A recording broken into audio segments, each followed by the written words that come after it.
Hello class six, welcome to Zenith Guru. मैं हूं निकी पंडित and आज हम कर रहे हैं ज़ेनिथ गुरु नेक्स्ट स्टेप का क्वेश्चन पेपर का solution. Okay, and this is our test और we can say paper code is ZZ20242556S03, यानी कि हमारा टेस्ट थर्ड है, जिसमें आपका सिलेबस क्या था? Air around us and getting to know plans.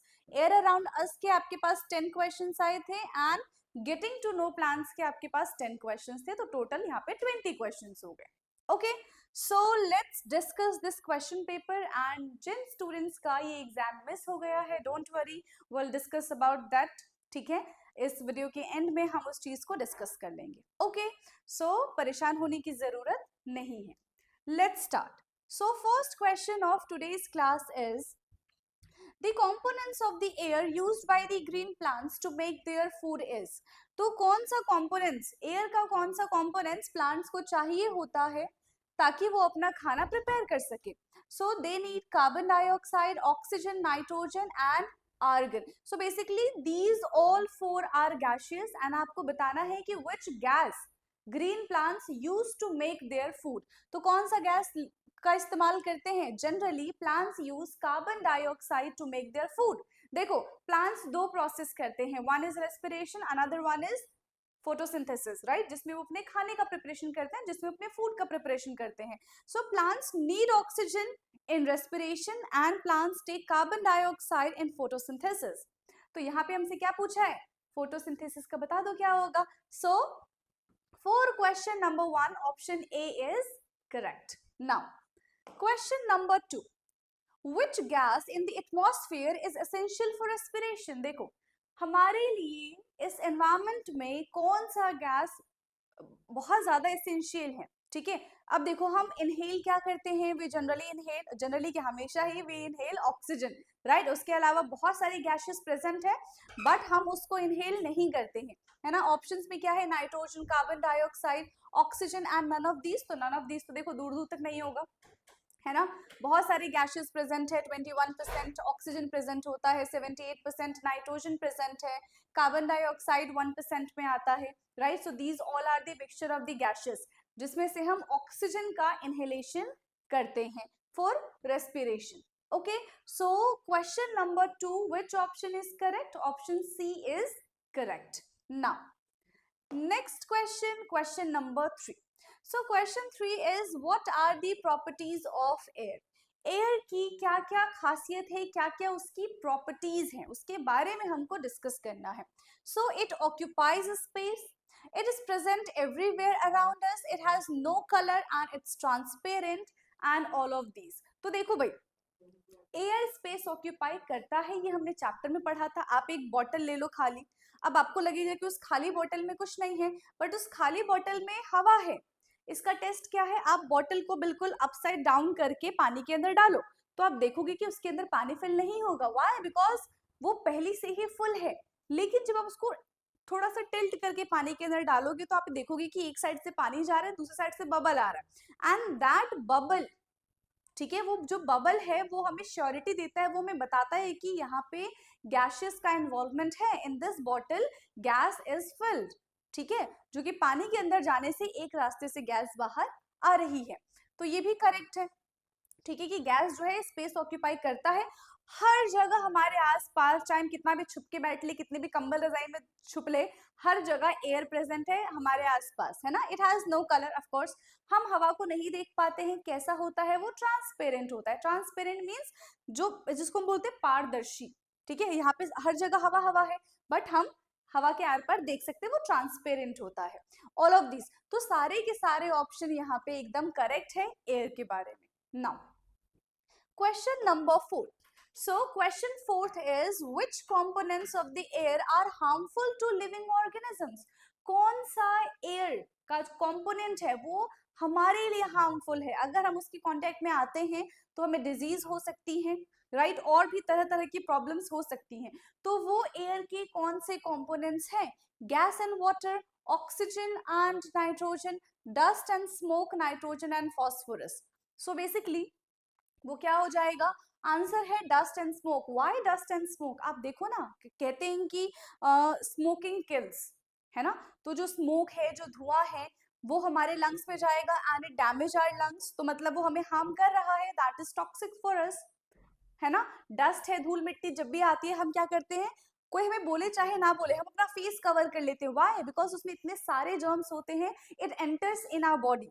तो उससे सेव करने के लिए देखो, dust is harmful because lots of germs present in dust, right. Smoke is harmful for us, it damage our lungs. तभी कहते हैं ना कि स्मोक नहीं करना चाहिए, एंड जो स्मोक कर रहा है उससे तो दूर ही रहो भाई, क्योंकि वो अपना लंग्स तो खराब कर रहा है, and you are standing near him और हर, तो आपके भी लंग्स में वही धुआं जा रहा है, so it's damaging your lungs also, ठीक है। तो ये तो बहुत खतरनाक है, dust and smoke, they are toxic for us, they make us ill, ठीक है। So for question number 4, which option is correct? Option C is correct. Now question number 5, air is considered to be, air को हम क्या मान के चले, एक mixture है, या फिर air is all about oxygen, या फिर सिर्फ नाइट्रोजन है, या फिर कुछ भी नहीं है। So here we can say that the air is a mixture of all the gases, है ना। एयर में क्या क्या चीजें प्रेजेंट होता है, एयर में प्रेजेंट होता है ऑक्सीजन, नाइट्रोजन, ऑक्सीजन है, नाइट्रोजन है, ठीक है, carbon dioxide, carbon dioxide, water भी प्रेजेंट होता है, डस्ट भी प्रेजेंट होता है ना। तो ये सब इनका कॉम्पोजिशन है, सो दे आर कॉल्ड मिक्सचर। इन सब को हमने मिला दिया है, और जब हम इन सबको मिला देंगे तो वो क्या कहलाता है, वो मिक्सचर कहलाता है। सो फॉर क्वेश्चन नंबर 5 यहाँ पे हमारा option A is correct. Now next question, question number 6, smoke is produce mainly by burning, smoke किस चीज को बर्न करने से प्रोड्यूस होता है। सो क्वेश्चन का ऑप्शन देखो, wood, kerosene, coal and all of this. तो बेसिकली जब भी हम इन सब को बर्न करते हैं, सो दे प्रोड्यूस स्मोक, इन सबको बर्न करने से स्मोक प्रोड्यूस होता है। So for question number 6, which option is correct, yes option D is correct, that is all of this. Clear है, समझ में आ रहा है। Now question number 7, the composition of nitrogen gas in the atmosphere is, yes nitrogen का gas में क्या composition होता है, थोड़ी देर पहले ही हमने डिस्कस किया है, यस। तो देखो एनवायरमेंट में तो टोटल 100% गैस प्रेजेंट है, ठीक है। इस टोटल 100% में से जो नाइट्रोजन है वो कितना परसेंट प्रेजेंट होता है, वो 78% प्रेजेंट है। ऑक्सीजन जो है वो 21% प्रेजेंट है। अब देखो 8 + 1 9 एंड 7 + 2 9, यानी कि 99% तो मिलके ये बना रहे हैं, है ना। बाकी का other gas, argon, helium, neon, ठीक है, ये सारे के सारे 1% के अंदर आते हैं, हो गया ना 100%। सो किसका पूछा हमसे, नाइट्रोजन गैस का पूछा है, so simple, that is 78% in atmosphere, okay. Now next question है question number 8। So question 8 is what does not help in the movement of, तो basically what does not help in the movement of, air वाला chapter है, air missing है, but हम समझ गए, ठीक है, कि जब हवा चलती है तो कौन सी चीज हवा चलने से मूव नहीं होगी, फिरकी। फिरकी की अगर हम बात करें तो ये कुछ एक सर्कल सा होता है, यहाँ पे ये डंडी है, ठीक है, मान लो इसका हम कुछ भी डिजाइन बना सकते हैं, यार मैंने यहाँ पे बहुत बेकार सा बनाया है। अब जैसे ही ये हवा चलेगा, यहाँ पे जैसी हवा चलेगी ये क्या हो जाएगा, ये रोटेट होने लग जाएगा, ठीक है, इस तरीके से क्या करेगा, रोटेट करेगा। तो हवा से होगा, वेदर कॉक की बात करें तो जिस डायरेक्शन में हवा जाएगी, यहाँ पे आ रही है, ठीक है, तो घूम के क्या हो जाएगा, इधर आ जाएगा, है ना। इस डायरेक्शन में जा रही है तो वो इधर, इस डायरेक्शन में जा रही है तो इधर, तो ये हवा की वजह से होता है। लेकिन अगर हम सीलिंग फैन की बात करें, तो जो हमारे घरों में पंखा लगा है, क्या वो आंधी तूफान आने से, हाँ उसका हम बोल सकते हैं मूवमेंट हो सकता है, बट ऐसा थोड़ी कि वो चलने ही लग जाएगा और हमें हवा आने लग जाएगी, नहीं भाई, वो इलेक्ट्रिसिटी से चलता है ना। फैन जो है किसकी हेल्प से चलेगा, इलेक्ट्रिसिटी की हेल्प से। तो एयर का यहाँ पे एज सच कोई रोल नहीं है। So for this question, question number 8, option C is correct. And sailing yacht जो है वो, देखो जितने भी बोट्स हैं, याच है, ये सब क्या होते हैं, हवा के डायरेक्शन में फ्लो करना स्टार्ट कर देते हैं। सो ऑप्शन डी तो है नॉट पूछा है ना हमसे, अगर नॉट नहीं पूछते तो बाकी 3 होते, नॉट पूछा है तो सीलिंग फैन जो है एयर की हेल्प से मूव नहीं करता है। Now next question, question so question 9th is mountain race carry oxygen cylinder with them because, जो भी माउंटेन्स पे जाते हैं they are called mountain race, है ना। एंड हमेशा आपने देखा होगा, या तो आप लोग गए होंगे, आपकी फैमिली से कोई गया होगा, या फिर आपने मूवीज वगैरह में देखा, तो जब भी माउंटेन्स पे जाते हैं, हिल्स पे जाते हैं, काफी ऊंचा होता है, तो वो अपने साथ एक ऑक्सीजन सिलेंडर कैरी करते हैं। व्हाई?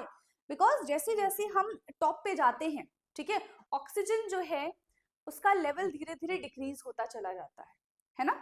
तो ऑप्शन देखो, there is no oxygen on the high mountains, there is deficiency of oxygen on the mountains at the high altitude, oxygen is used for cooking and oxygen keep them warm at the low temperature. So mountaineers जो है वो oxygen cylinder क्यों carry करते हैं, इसके पीछे का क्या रीजन है? क्योंकि टॉप पे जाते जाते ऑक्सीजन का जो लेवल है वो धीरे धीरे क्या हो जाता है, डिक्रीज होने लग जाता है, वहां पे ऑक्सीजन की कमी हो जाती है। सो फॉर क्वेश्चन नंबर 9 कौन सा ऑप्शन करेक्ट हो जाएगा यहाँ पे? Option B is correct, that is there is deficiency of oxygen, वहां पे ऑक्सीजन की कमी है, there is deficiency of oxygen on mountains at the high altitude. So for question number 9, option B is correct. Now, next question, that is question number 10. So, a balance between carbon dioxide and oxygen is maintained by, तो carbon dioxide and oxygen के balance को कौन maintain करता है? Let's see the options. Evaporation and photosynthesis, transpiration and respiration, photosynthesis and respiration, hydrogenation and combustion. So I think hydrogenation and combustion is new for you guys, right? देखो यहाँ पे क्या होता है, किस किस का बैलेंस मेंटेन करना है? Carbon dioxide and oxygen. We know that human beings, ठीक है, या फिर जितने भी लिविंग बींग्स होते हैं, they need oxygen for respiration, right. तो यहाँ पे जो है रेस्पिरेशन की अगर हम बात करें जनरली, तो रेस्पिरेशन में ऑक्सीजन का इस्तेमाल किया जाता है and they release carbon dioxide and that carbon dioxide is taken by plants for photosynthesis, ठीक है। So photosynthesis is the process in which plants make their food, है ना। So for that they need carbon dioxide and they release oxygen which is used by the human being, and human beings और living beings release carbon dioxide which is used by the plants. तो they maintain the carbon dioxide and oxygen balance, है ना। तो कौन कौन? respiration and photosynthesis, इन दोनों की वजह से जो gases हैं इनका balance maintain है। So for this question photosynthesis and respiration is the correct option, right? Option C is the correct for question number 10. So let's move to the next question, that is question number 11. So, देखो यार यहाँ पे हमारा जो chapter है वो बदल गया है ना। Air around us is done, हमने 10 क्वेश्चंस उसकी कंप्लीट कर लिए हैं। Now this is from getting to know plants. Okay, so which part of the plants is responsible for the photosynthesis? कौन सा प्लांट्स का पार्ट रिस्पॉन्सिबल होता है फोटोसिंथेसिस करने के लिए? Root, stem, leaf and the flower. So basically जो green parts होता है in which chlorophyll is present, that is responsible for making और फॉर डूइंग फोटोसिंथेसिस, ठीक है। तो कौन करता है? देखो किसके पास क्लोरोफिल प्रेजेंट है? Generally leaves have the chlorophyll, तो लीव्स में ही खाना बनता है। कहाँ खाना बनेगा? लीव्स में, पत्तों में खाना बनता है, पत्ते खाना बनाएंगे वहां पे, ठीक है, because they have a chlorophyll. समझ में आ गया? Chlorophyll and sunlight is important to do the photosynthesis. Okay, so for question number 11 option C is correct. Now next question है हमारा question number 12। What is the main functions of the stem?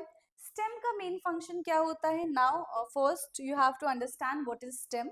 तो टहनी जो होती है, ठीक है, ये यहाँ पे रूट्स आ गया which is under the soil, roots जो है वो सॉइल के नीचे है एंड ये हमारी टहनी हो गई, यहाँ से ब्रांचेस निकल जाएंगे जिसमें आपको ये पत्ते दिखेंगे, लीव्स दिखेंगे, और इन लीव्स में क्या होगा? फोटोसिंथेसिस होगा,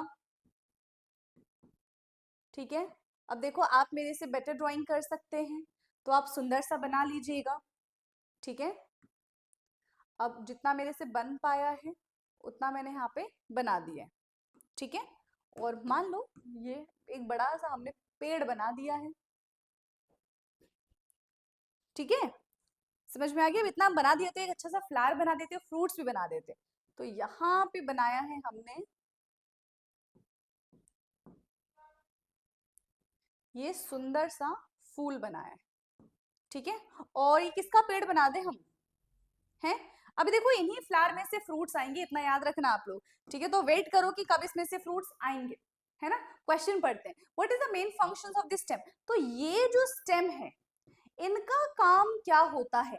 जनरली हम जब पानी देते हैं पौधों को तो कहाँ देते हैं, रूट्स में देते हैं, सॉइल में देते हैं। अब ये क्या करते हैं, उनको एब्जॉर्ब करके उनमें से मिनरल न्यूट्रिएंट्स इनको एब्जॉर्ब करके इस स्टेम के थ्रू प्लांट्स के हर एक पार्ट तक पहुंचाते हैं, है ना। और ये जो जिस पे लीव्स हैं, फ्लावर्स हैं, फ्रूट्स हैं, तो वो उनको सपोर्ट कर रहा है, ठीक है। स्टेम क्या कर रहा है, इन सारी चीजों को सपोर्ट कर रहा है, ये सारी चीजें स्टेम के थ्रू ही तो कनेक्टेड है। तो बेसिकली यहाँ पे स्टेम का काम क्या हो जाएगा, यस, स्टेम का काम क्या है, absorption of the water, support and transport, photosynthesis and reproduction. So the use of stem is support and transport, ठीक है। ये हर चीज को सपोर्ट कर रहा है, लीव्स हो, फ्लावर्स हो, फ्रूट्स हो, इन सब चीजों को, प्लस ये मिनरल एंड वाटर को भी ट्रांसपोर्ट कराने का काम करता है through roots to the other part of the plants. Clear. So for question number 12 option B is the correct, right. Now next question, question number 13। So question 13 is which of the following is a tap root system. Okay, तो किसमें tap root system होता है, grass, carat, wheat and मेज। सो tap root का क्या मतलब है, एक रूट निकलेगी बड़ी सी, अब इसी में ही छोटे छोटे से रूट्स होंगे, एक मतलब मेन रूट होगी और उसमें छोटे छोटे से रूट्स प्रेजेंट होंगे, that is called the tap root, ठीक है, that is called the tap root. समझ में आ रहा है। तो 13th का क्या हो जाएगा, किसके पास टैप रूट होता है, बेसिकली ग्रास, मेज एंड व्हीट हैव किस टाइप का रूट हो जाएगा इनके पास, यस, दो टाइप के हमने रूट्स पढ़े थे, एक होता है हमारा टैप रूट, ठीक है, जिसमें हमने ये बताया कि इस तरीके का आपको रूट देखने के लिए मिलेगा। So these three do not have a tap root. किसके पास होता है इस तरीके का रूट, कैरेट के पास होता है। समझ में आ गया, किसके पास होता है, कैरेट के पास होता है। ओके, चलो नेक्स्ट है हमारा question number 14। What are the small opening on the surface of the leaves called? आप सबने लीव्स देखे हैं, पत्ते देखे हैं, बड़ा सा पत्ता हम बना लेते हैं और ये देखो, अब इसमें आपको ना जब आप गौर से देखोगे तो इस तरीके के आपको छोटे छोटे से पोर्स नजर आएंगे। So these pores are called, इनको हम क्या कहते हैं, these pores are called stomata, chloroplast, veins and petioles. So these holes, these spores are called stomata, which help in exchange of gases and which help in transpirate of water, ठीक है, यहाँ से water का transpiration भी होता है। समझ में आ गया। So for question number 14 option A is correct, ठीक है। Now question number 15, Which of the following is a fibrous root system? Again देखो अभी हमने टैप रूट पढ़ा था, अब दूसरा रूट कौन सा आ गया, फाइब्रस रूट आ गया। सो फाइब्रस रूट क्या होता है, यहाँ पे बहुत सारी रूट्स निकलती हैं फिर इसमें से एक ही प्लांट में से, ठीक है, मान लो ये एक ही प्लांट है और इसमें से काफी सारी इनकी रूट्स होंगी अलग अलग अलग अलग, बट जबकि टैप रूट में क्या होता है, एक सिंगल रूट होता है, फिर उसकी ब्रांचेस निकले होते हैं, यहाँ पे अपने अपने ही अलग अलग ब्रांचेस होते हैं। और वो हमें किस में देखने के लिए मिलेगा, carrot, radish, grass and beetroot. See generally जो हम ऐसा बोल सकते हैं ना कि जिनके फ्रूट्स जमीन में होते हैं, है ना, किसके फ्रूट्स जमीन में होते हैं, कैरेट है, बीटरूट है, रेडिश है, ये सारे के सारे जमीन के अंदर होते हैं। सो इनके पास टैप रूट प्रेजेंट होता है। एंड ग्रास जो है ये ऊपर की साइड है और इनके जो ये रूट्स होते हैं that is called fibrous root, ठीक है। So for question number 15 option C is correct. Now next question, question number 16। So which part of the flower is often brightly colored and attract pollinators? So flowers का कौन सा part एकदम चकाचक colourful होता है and pollinators, ठीक है, जैसे हम बोलते हैं ना भंवरे, उनको अपनी तरफ अट्रैक्ट करता है। So sepal, petal, stamen and pistil. तो आई होप कि आपने फ्लावर का डायग्राम देखा होगा। देखो भाई अभी तो मैं इतना नहीं बना रही हूं, ठीक है, और इसमें आपको ये बहुत गंदा बनाया है, इस तरीके से आपको चीजें दिखेंगी, ठीक है।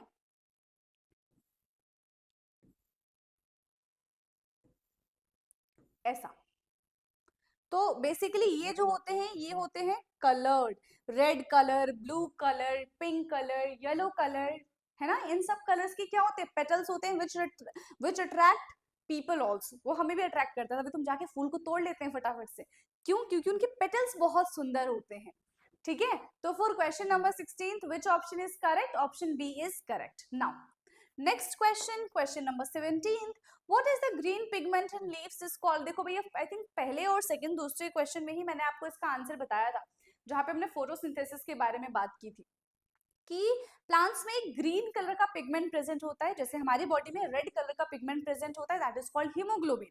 उसी तरीके से प्लांट्स में एक ग्रीन कलर का पिगमेंट प्रेजेंट होता है, उसको हम क्या बोलते हैं, दैट इज कॉल्ड क्लोरोफिल, ठीक है।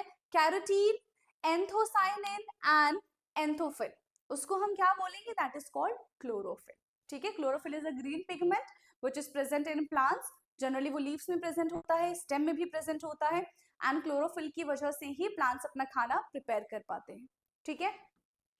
So for question number 17 option A is correct. Now next question, what are the parts of pistil. Pistil के क्या क्या पार्ट्स होते हैं, एंथर फिलामेंट पोलन, बी है हमारा stigma style ovary, C is sepal petal and रेसी, क्या लिखा हुआ है यहाँ पे, रेसिपेटल्स, okay, and D is none of the above. So क्या हो जाएगा क्वेश्चन नंबर 18, पिस्टल के पार्ट्स पूछे हमसे, yes, parts of the pistil, question number 18 का which option is correct, that is style, stigma and ovary, क्या हो जाएगा, style, stigma and ovary, SSO, okay. Now next is question number 19, so what part of the flower develop into a fruits. अभी देखो बताया था plants में कौन सा पार्ट जो है, ठीक है, what part of the flower develop into the fruits, कौन सा पार्ट फ्रूट्स में, फ्लावर से फ्रूट में कन्वर्ट हो जाता है, डेवलप हो जाता है, so it's petal, sepal, ovary and स्टेमन। तो सारी की सारी जो कहानी है ना, वो कहाँ पे है, वो प्रेजेंट होती है ओवरी में, ठीक है। कहाँ पे प्रेजेंट होती है, ओवरी में, तो यहाँ पे जो है वो ओवरी जो है वो किस में कन्वर्ट हो जाएगा, फ्रूट्स में कन्वर्ट हो जाएगा, and ovary is the part of the flower, right. Now, the last question of the today's class. So, what is the role of sepals in the flowers? Sepals का क्या role होता है, देखो हमने flower बना दिया और यहाँ पे ग्रीन कलर के आपको ना इस तरीके से आपको सेपल्स मिलते हैं, प्रोटेक्ट द बर्ड, है ना, attract pollinators, produce pollen and store food. तो सेपल का काम क्या होता है, जो बर्ड यहाँ पे देखो, जो छोटा सा बर्ड होता है उसके ऊपर ग्रीन कलर की इस तरीके से प्रेजेंट होता है, वो क्या करता है, इस बर्ड को प्रोटेक्ट करने का काम करता है, ठीक है। वो क्या करेगा, इस बर्ड को प्रोटेक्ट करने का काम करता है। So for question number 20 option A is the correct answer, ठीक है। क्वेश्चन नंबर 20 का ऑप्शन ए एकदम सही आंसर है, और इसी के साथ हमने टोटल 20 क्वेश्चन जो आपने एग्जाम में दिए थे वो हमने यहाँ पे डिस्कस कर लिया है। नाउ अब आपको कोई प्रॉब्लम नहीं होनी चाहिए, यस, क्योंकि सारे क्वेश्चंस हम डिस्कस कर चुके हैं, बट हो सकता है इसके बाद भी आपको डाउट आ जाए, तो बिल्कुल भी डरने की जरूरत नहीं है, आप कमेंट करके हमसे पूछ सकते हैं, ठीक है। प्लस अब हम बात करते हैं उन स्टूडेंट्स की जिनका ये टेस्ट मिस हो गया है, सो अगेन डोंट वरी, आपको क्या करना है, अच्छे से पढ़ाई करनी है। एंड कैसे आप इस टेस्ट को दे सकते हैं, इस वीडियो के डिस्क्रिप्शन में आपको एक गूगल फॉर्म का लिंक मिलेगा और एक व्हाट्सएप का लिंक मिलेगा। सबसे पहले आप फिल करेंगे गूगल फॉर्म एंड देन आप व्हाट्सएप के थ्रू हमसे कनेक्ट होंगे, बट जैसे आप व्हाट्सएप पे टैप करेंगे डायरेक्टली हमसे नहीं जुड़ पाएंगे, आपको वेट करना पड़ेगा जब तक हम आपको एंट्री नहीं देते हैं, ठीक है। तो हम आपको एंट्री देंगे, उसके बाद आप ग्रुप में ऐड हो जाएंगे, अपना नाम और आप नेक्स्ट स्टेप के बारे में वहां से पूछ सकते हैं कि कब टेस्ट होता है, ठीक है। बेसिकली मैं यहाँ पे बता दूं 15 डेज में हम ये टेस्ट कंडक्ट करवाते हैं on Thursday, and hardly 30 minutes का ये टेस्ट होता है, और इसकी टाइमिंग अभी हमने रख रखी है इवनिंग 6 PM, ओके। तो बाकी का डिस्कशन फिर हम उसके बाद ही करेंगे जब आपकी तरफ से कुछ क्वेरीज आएंगी, ओके। सो लेट्स सी कि नेक्स्ट टाइम कितने स्टूडेंट्स ये टेस्ट देते हैं. ओके, तो आई होप कि सारी चीजें क्लियर हैं. Now let's end this class. Thank you so much.